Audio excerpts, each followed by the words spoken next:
So hello everyone, नमस्कार साथियों। स्वागत है आप सभी का एक बार फिर से डेली करंट अफेयर्स की क्लास में।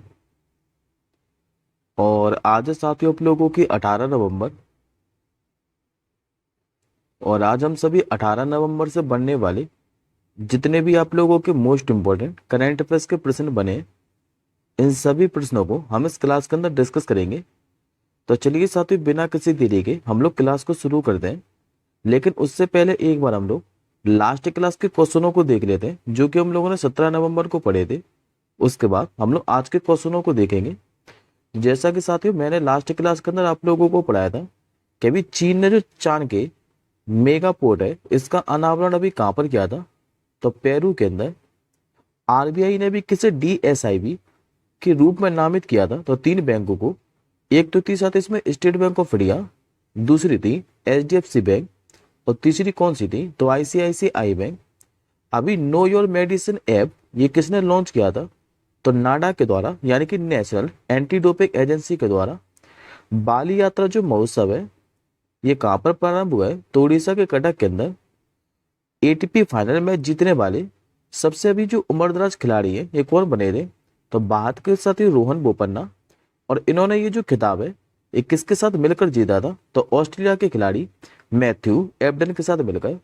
अभी चर्चा में रही जो भारत मैटर पुस्तक है, इसके लेखक कौन है? क्योंकि इसका भी हाल ही में दुबई में विमोचन किया है। तो इसके साथ जो लेख आए हुए ये हमारे विदेश मंत्री डॉक्टर एस जयशंकर साहब हैं। एनवीडिया अभी जो सॉफ्टवेयर इनके द्वारा लॉन्च की गई दुनिया के भी पहले जो एआई 5G टेलीकॉम नेटवर्क है, इसका नाम क्या है? तो AI run. FISU world university championship 2024 निशानेबाजी, इसमें भारत ने कुल कितने मेडल जीते थे? तो टोटल साथ इसमें 24 पदक जीते थे। और इन 24 पदकों में से 6 तो थे ब्रॉन्ज मेडल, 9 थे इसमें सिल्वर पदक, और 9 थे गोल्ड मेडल। अंतर्राष्ट्रीय सहिष्णुता दिवस के बारे में मैंने आप लोगों को पढ़ाया था। हर साल कब मनाया था? तो 16 नवंबर को। और लास्ट क्वेश्चन पढ़ाया था कि जो कर्नल सी के नायडू ट्रॉफी है, इसमें भी 400 रन बनाने वाले जो पहले बल्लेबाज है, ये कौन बने थे? तो हरियाणा के यशवर्धन दलाल। आई होप साथियों आपको 17 नवंबर के सारे करंट अफेयर्स के प्रश्न क्लियर होंगे। अब हम लोग आज के क्वेश्चनों के बढ़ते हैं। तो आज का साथियों आपका जो पहला ही क्वेश्चन है, ये मोस्ट इंपॉर्टेंट रहने वाला है। इस क्वेश्चन पे आप लोग स्टार मार्क कर लीजिए। आप लोगों से पूछ रहा है कि हाल ही में जो 73वीं मिस यूनिवर्स 2024 है, इसकी जो विजेता है ये अभी कौन बनी है? ये बन चुके साथियों विक्टोरिया केजर। करेक्ट आंसर होगा ऑप्शन नंबर ए। अब एक बार हम लोग इनके बारे में समझ लेते हैं कि ये विक्टोरिया केजर है कौन। तो देखिए साथियों, जो विक्टोरिया केजर है, ये डेनमार्क की है, 21 वर्षीय, और ये पेशेवर वकील और डांसर है। और ये भी मिस यूनिवर्स 2024 बनी है। यदि आप लोगों से पूछे कि मिस यूनिवर्स 2024 का जो आयोजन है ये किया कहां पर गया था? तो 16 नवंबर 2024 को मैक्सिको सिटी के एरिना CDMX के अंदर। और इस बार इसका 73वां संस्करण है, इसलिए इस प्रतियोगिता का जो नाम है ये 73वीं मिस यूनिवर्स है। इसमें कुल प्रतिभागी हैं, ये इस बार 125 देश थे। और इसमें साथ जो फर्स्ट रनर अप रही थी, ये सीनी डीमा एडिसनिया रही थी, जो कि नाइजीरिया की है। जबकि इसमें सेकंड रनर अप कौन रही थी? तो मारिया फर्नाडा बेल्ट्रोन, जो कि कहां करती तो मैक्सिको की। हालांकि साथ इसमें गुजरात की जो 19 वर्षीय है रिया सिंघा, इन्होंने टॉप 30 में स्थान बनाया था। अच्छा, इससे पहले वाली 72वीं मिस यूनिवर्स कौन बनी थी 2030 के अंदर? तो ये साथी सीएनएस ब्लासियोस बनी थी, जो कि निकारागुआ की थी। अब ये मिस यूनिवर्स से रिलेटेड क्वेश्चन है, तो एक बार हम लोग भारत की पूर्वी मिस यूनिवर्स को देख लेते हैं। तो पहली साथी जो मिस यूनिवर्स बनी थी ये सुष्मिता सेन बनी थी 1994 के अंदर। दूसरी कौन बनी थी? तो ये लारा दत्ता बनी थी सन 2000 के अंदर। और यदि साथी आप लोगों को याद हो, 2021 में मैंने आपको बताया था कि जो हरनाज कौर संधू है पंजाब की, ये 2021 के अंदर मिस यूनिवर्स बनी थी, जो कि भारत की थी। अब आज के हम लोग दूसरे प्रश्न की ओर बढ़ते हैं। आज का दूसरा क्वेश्चन साथी आप लोगों के सामने रहा है। आप लोगों से पूछ रहा है कि अभी नेपाल ने भारतीय ग्रिड के माध्यम से किस देश को अभी बिजली आपूर्ति शुरू की है? ये शुरू की है अभी साथियों बांग्लादेश को। आंसर हो जाएगा ऑप्शन नंबर डी। अभी भारतीय ग्रिड के माध्यम से क्या है कि नेपाल से बांग्लादेश तक पहला त्रिपक्षीय बिजली लेन देन का उद्घाटन हुआ है। और भारतीय ग्रिड के माध्यम से नेपाल से बांग्लादेश तक 40 मेगावाट तक के पहले बिजली का लेन देन भी क्या है कि शुभारंभ हो गया है। बात करते साथियों हम लोग नेपाल के बारे में, तो मैप में पहले लोकेशन देखिए नेपाल की। ये रहा साथियों आपके मैप में नेपाल। नेपाल की यदि आप लोगों से राजधानी पूछे तो यह काठमांडू। नेपाल में मुद्रा क्या चलती है तो नेपाली रुपी। यहाँ के राष्ट्रपति कौन है तो रामचंद्र पौडेल। प्रधानमंत्री कौन है तो केपी शर्मा ओली। और भारत और साथियों नेपाल के बीच में एक अभ्यास भी आयोजित किया जाता है जिसका नाम है सूर्य किरण, याद रखिएगा। अब आज का आप लोग तीसरा क्वेश्चन देखिए। आज का तीसरा क्वेश्चन साथियों आप लोगों के सामने रहा है और ये पुरस्कार से संबंधित है। आप लोगों से पूछ रहा है कि अभी नवंबर 2024 में नाइजीरिया के grand commander of the order of niger पुरस्कार से किसे सम्मानित किया गया है। तो हालांकि साथियों इस क्वेश्चन का जो आंसर है ये आपको इमेज में स्पष्ट दिखाई दे रहा है। ये कि अभी माननीय प्रधानमंत्री मोदी जी को। करेक्ट आंसर होगा आपको ऑप्शन नंबर बी। अब इस क्वेश्चन के बारे में समझिए। देखिए साथियों जो नाइजीरिया के राष्ट्रपति है बोला टिनुबू, इन्होंने ये इस पुरस्कार को मोदी जी को दिया है। और पीएम मोदी साथियों ये जो सम्मान है ये पाने वाले दूसरे विदेशी गणमान्य भी बने हैं। हालांकि इससे पहले महारानी जो एलिजाबेथ है ये एकमात्र विदेशी गणमान्य है जिन्हें 1969 में ये पुरस्कार दिया गया था। और अब जो मोदी जी हैं ये दूसरे बने हैं। बात करते साथ हम लोग पहले नाइजीरिया के बारे में, तो याद रखिएगा साथियों नाइजीरिया और नाइजर देश में कंफ्यूज मत होना, दोनों अलग अलग देश हैं। आपको जितना भी हाईलाइट पार्ट दिखाई दे रहा है ये नाइजीरिया और इसी के ऊपर आपको देखने को मिलेगा नाइजर देश। तो इन दोनों देशों में कंफ्यूज मत होना। नाइजीरिया की जो राजधानी है ये अबुजा। नाइजीरिया में मुद्रा के चलते है तो नाइजीरिया नायरा। राष्ट्रपति मैंने आपको अभी बताया जो कि बोला टिनुबू। और अभी साथियों मैंने आपको 2 दिन पहले नाइजीरिया से एक क्वेश्चन पढ़ाया था कि अभी बाद में नाइजीरिया में आई विनाशकारी बाढ़ से प्रभावित लोगों की मदद के लिए 15 टन जो राहत है ये सामग्री भेजी थी। अब एक बार हम लोग 2024 के मोदी जी को दिए गए सम्मान के बारे में और पढ़ लेते हैं। तो देखिए साथियों ये तीनों के तीनों जो क्वेश्चन है ये मैंने आपको 2 दिन पहले ही पढ़ाए थे कि अभी ऑर्डर ऑफ डू को जो ग्यालपो है इससे मोदी जी को किसने सम्मानित किया है तो भूटान ने। Order of Saint Andrew the apostle ये भी रूस ने दिया था जब मोदी जी रूस की यात्रा पर थे। और 2 दिन पहले ही मैंने आपको एक क्वेश्चन पढ़ाया था कि अभी सर्वोच्च राष्ट्रीय सम्मान डोमिनिका अवार्ड ऑफ ऑनर इससे अभी मोदी जी को किसने सम्मानित किया है तो डोमिनिका नहीं। अब आज का चौथा क्वेश्चन देखिए। किसने अभी नवंबर 2024 में भारत के संचार उपग्रह जिसका नाम है GSAT-20 इसको लॉन्च किया है।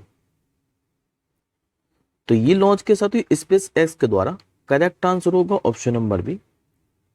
देखिए साथियों एलन मस्क की जो कंपनी है स्पेस एक्स इसने भी मंगलवार को भारत के संचार उपग्रह जिसका नाम है GSAT-20 इसको लॉन्च किया है।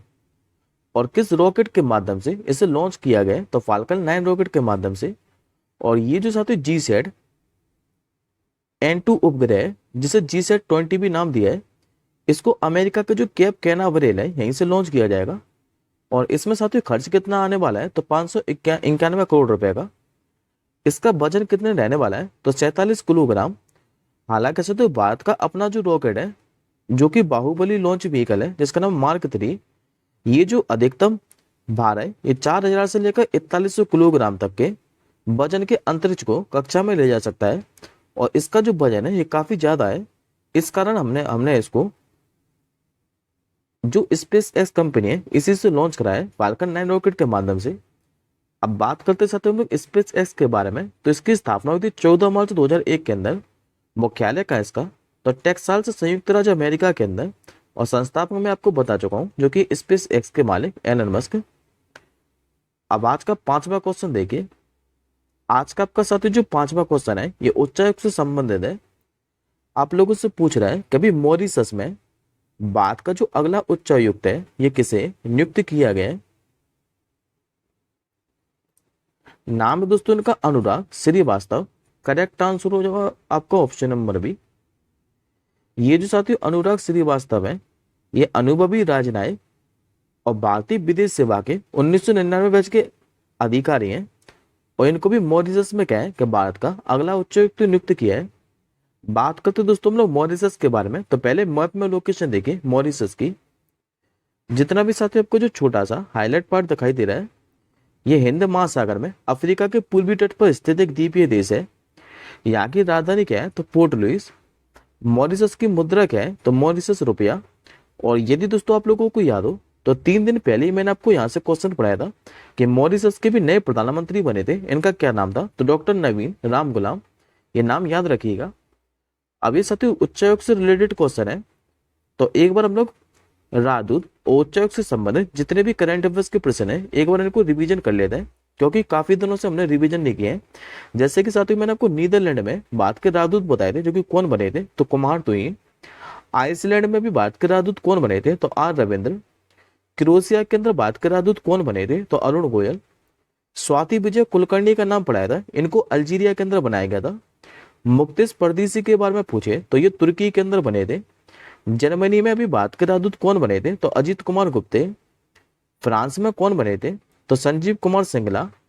और अभी सेंट विसेंट और जो ग्रेनेडाइंस है यहाँ पर भारत के उच्चायुक्त कौन बने थे तो सुभाष प्रसाद गुप्ता। और डॉक्टर नीना मल्होत्रा का नाम पड़ा है, इनको भी स्वीडन में भारत का राजदूत बनाया गया है। अब आज के हम लोग छठवें क्वेश्चन की ओर बढ़ते हैं।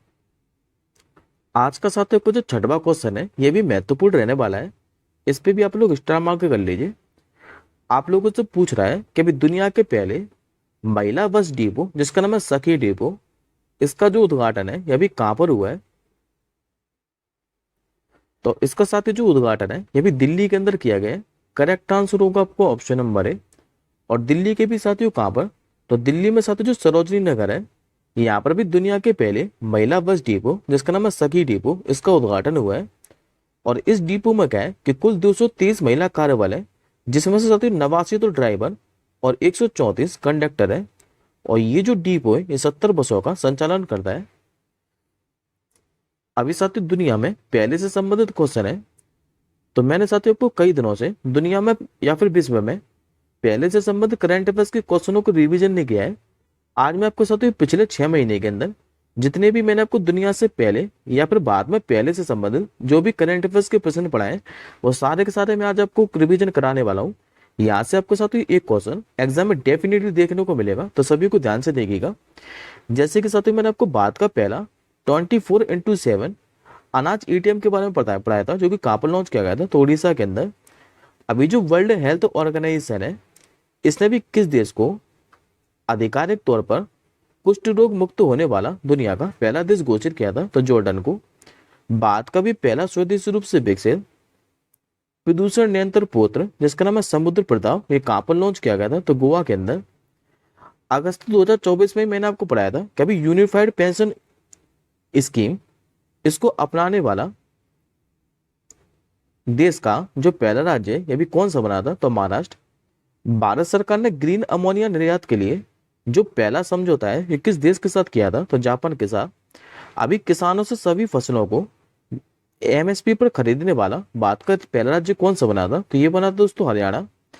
अगस्त 2024 में मैंने आपको पढ़ाया था कि अभी आपदा प्रबंधन बीमा को लागू करने वाला देश का जो पहला राज्य है ये कौन सा बना था तो नागालैंड। और जून 2024 में मैंने आपको पढ़ाया था कि बेहतर न्याय प्रदान करने के लिए अभी किस राज्य ने पहली गवाह संरक्षण योजना को मंजूरी दी थी तो असम सरकार ने। आई होप साथ आपको दुनिया के पहले या फिर भारत के पहले रिलेटेड से सभी क्वेश्चन क्लियर होंगे।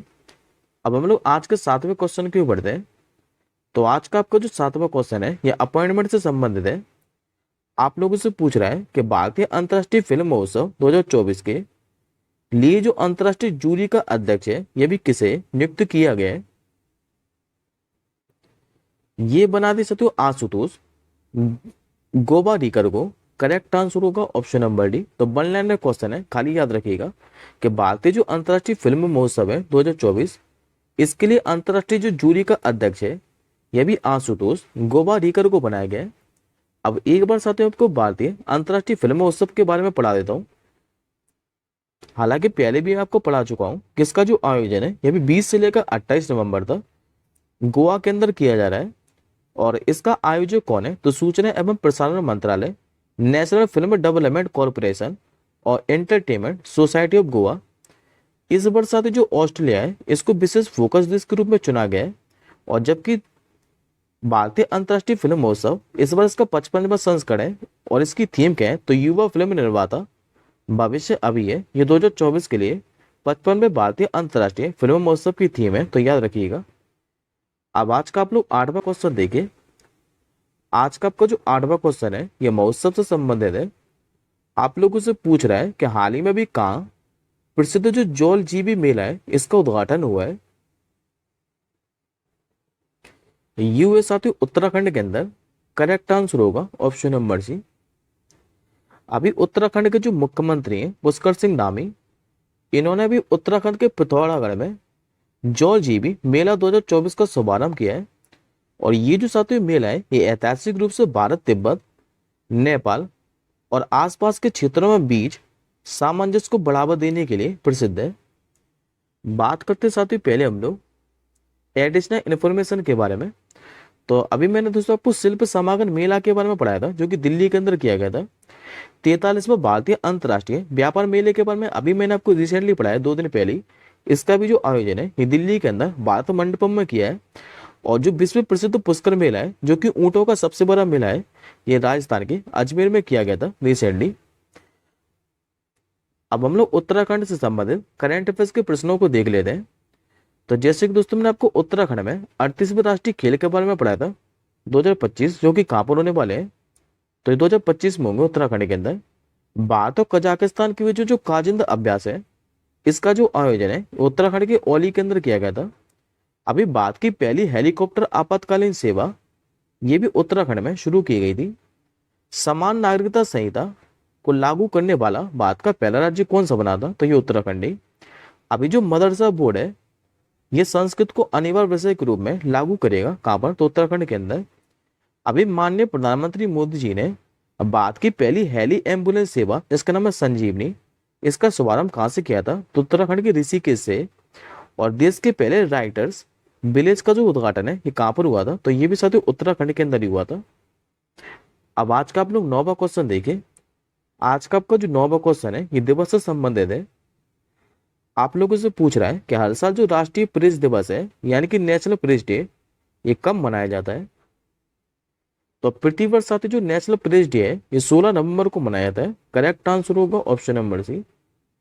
और ये जो साथी दिवस है ये 1966 में भारतीय जो प्रेस परिषद है इसी के स्थापना के उपलक्ष्य में मनाया जाता है। 2024 के लिए राष्ट्रीय प्रेस दिवस की थीम क्या है, तो प्रेस की बदलती प्रकृति। और ये यदि आप लोगों से पूछे कि भारतीय प्रेस परिषद के अध्यक्ष कौन है वर्तमान है, तो उनका नाम रंजना प्रकाश देसाई।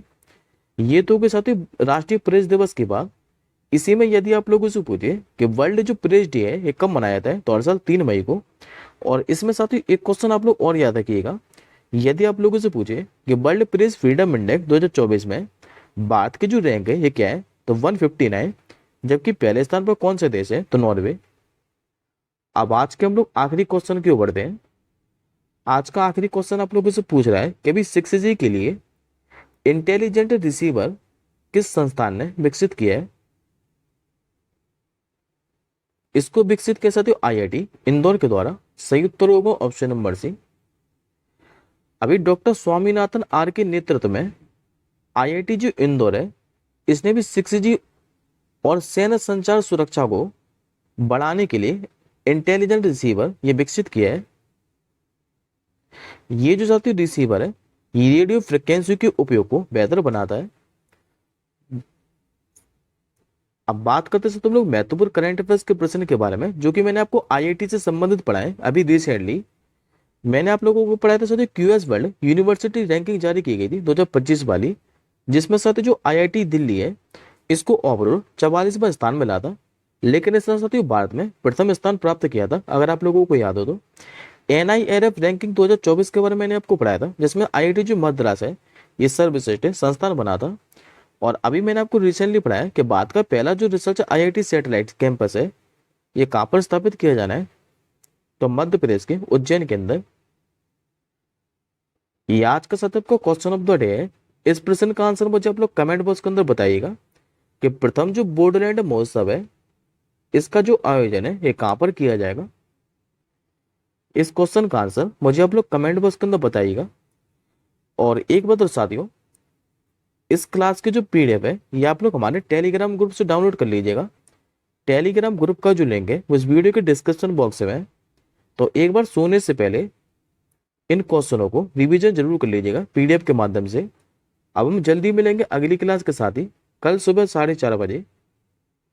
तब तक के लिए जय हिंद, वंदे मातरम।